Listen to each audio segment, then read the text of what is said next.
YouTube.com/Tim Westwood TV. Up in the building, a very good friend of mine from back in the day, RZA out of Wu-Tang. What's up, sir? What up, Westwood? Now, last time you was in here, man, there was a lot of controversy which broke out. We really addressed it on air. The YouTube situation was crazy out there. We was definitely part of the discussion what was happening. It was at a time when you were releasing the Wu-Tang album and there was certain like dissent within the family. What happened? Yeah, definitely. We know we had disagreements and, there's a few things out on the YouTube that, the chef said. And actually, coming on your show, man, you know how many people we got jealous, yo? Did you know? It was like... It was a moment in time, bro. Yeah, it was a moment in time. But, a hip-hop moment, man. But I came on and I laid my law down like, Who's jealous? Other people, they was trying to get an interview with me for weeks, yo. But when you asked me, I couldn't tell you no. Yeah, exactly. Couldn't dance it, man. If I would have... And I appreciate giving it to you, tell you the truth, because it felt like it wasn't no strings attached to it, you know what I mean? That was something, though, that we went through as a clan. I think a lot of things that was said, wasn't substantial enough that people feel the same way today. You know what I mean? And I go the funniest thing though, I gotta say this: the big argument back then was the music, me adding the guitars, the hip hop, and all this. And the #1 artist in the world right now, the million-selling artist, is Lil Wayne, who runs around with what? Guitar. Guitar. Exactly. Once again, RZA's ahead of the game. You know what I'm saying? And the people around me didn't recognize it. That happened to Wu-Tang almost 3 times in our career. When we dropped Gravel Pit, I was telling the clan, like, yo, this is going to be a smash hit, yo. Trust me. This is just, we're not crossing over, but we are making something that can cross over, but it's still woo. Nah, man. Nah. It's crossover. And all this, right? And they never wanted to perform the song. It's the only Wu-Tang song out of all our songs that made top 40. Wow. And in Europe, it made in the top 10. Even America made top 10. But New York didn't play it because, we had this conflict with New York. So they wasn't doing nothing for us regardless. And we live in New York, so the guys not hearing it in New York thinking, not knowing that the rest of the country is playing this song. And they didn't realize it until last tour we did, Rock the Bells. We did Rock the Bells in America, and we did the tour in Europe. And, we threw a lot of songs on the crowd rock, but when Gravel Pit came on, the crowd was like, ah! And I remember Meth one day, like, when the DJ threw it on, dun, dun, dun, dun, dun, he looked at the DJ with that mad face, like, why you playing? Right? And the crowd was like, ah! He's like, dun. Yeah, exactly. Doesn't take much to change your mind. You know what I'm saying? Oh, my gosh. Anyway. So you're back together as a family on tour, and life is good. Yeah, we had a good tour, you know what I mean? Yeah, it's always been they call it a dysfunctional family. They got many names for us. I'm taking some of the things that people said, and I'm like looking at it like they may have seen a few things that we didn't see ourselves, you know what I mean? It's like sometimes say some people walk around with their pants sagging, and grown-ups, like the older folks be like, you walk around with your pants sagging, you stupid, you look stupid. And you don't think so. But then when you see your son walking around with his pants sagging, you're like, yo, this dude looks stupid. You know what I mean?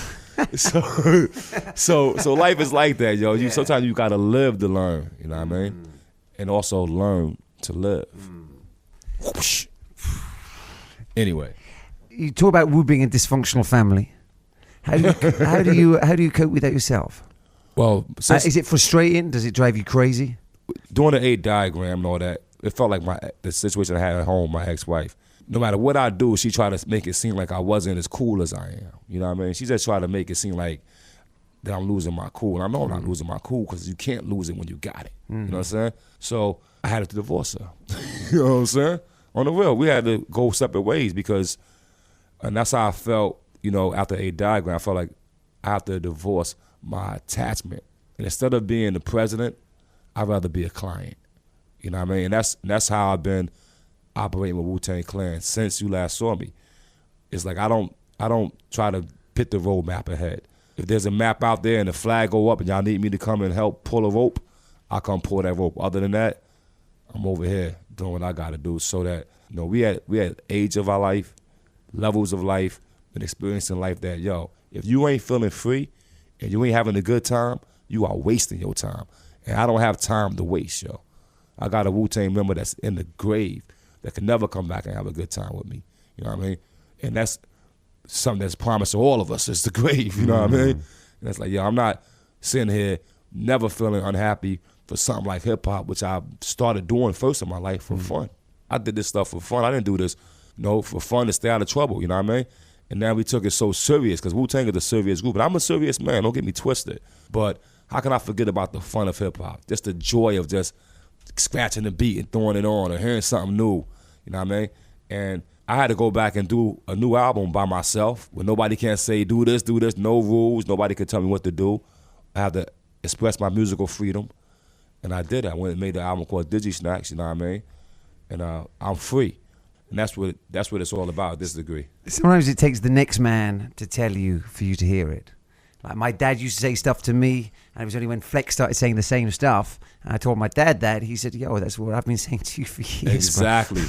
And sometimes it's like that. You don't hear certain people no more. No matter what they say, you can't hear them because, it's like Meth and Raekwon had a big one out at Shepherd Bush, right?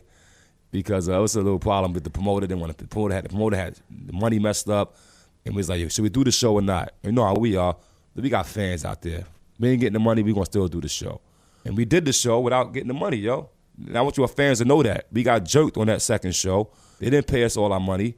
The crowd was bigger than the first show. And because the people was out there, we went out there and did the show. Now, we all agreed to go do the show, and we did it. But it's an elevator to go to get down there. So it takes 2 elevators for all of us to get down. So I'm on the first elevator, me, Meth, Jizz, and a few of us, whatever. We're in the first elevator. I runs on stage. Neff runs on stage. We doing the song. We rock the whole song. The crowd going crazy. They throwing chest boxing. Where the rest of the guys at? Meth looking like he don't see them. Now his mind went to the idea that they ain't gonna do the show. You know what I mean? So he flips out on kind of on stage and kind of start doing the Method Man thing, like, Wu-Tang is whack. Yo, he's mad. I try to grab him like, shit, they probably in the elevator, man. You know what I'm saying? Too. He's like, nah, man, nah. We said we gonna do it. I said, you know what? I you have your moment. The music is still on. I'm going with the music. You know what I mean? But anyway, they wind up coming on. About 6 minutes later. You know what I mean? And when we go through it, but he's not. For the whole show, he's off beat because of the spirit he caught. So he's not really doing everything he wants to do. He jumps in the crowd. He don't get held up this night. It's like it ain't going good for him. So after the show, yo, he flips out. But he's flipping out on all of us. He's just saying, yo, man, we are not tired of this. We posted it. And I guess what he was doing, Raekwon is sitting right there, and Ray's like, what you looking at me for? Then after that, yo, it just went to a whole combustion. And I just sat there quiet as a mouse in church. It got kind of funky, you know what I mean? But the next show was off the hook in Paris. So whatever he said, whatever Meth said, he inspired brothers to get on their A game. You know what I mean? I'm always on my A game, not being egotistic, but I've been the same since the beginning. You know what I mean? But the next show, that I'll admit, brothers was up there in the front doing their thing, adding on. Like, cause sometimes, you see a Wu show, you may see 2 or 3 guys in the back. Meth's like, yeah, I'm tired of getting on stage. You making a sandwich? You on the phone? You know what I'm saying? I was like, what? People do be kind of like, and it's a few of us that never, we always up there. He just really was heated, yo. But anyway. Tim was like, what's up, bro? YouTube.com/Tim Westwood TV.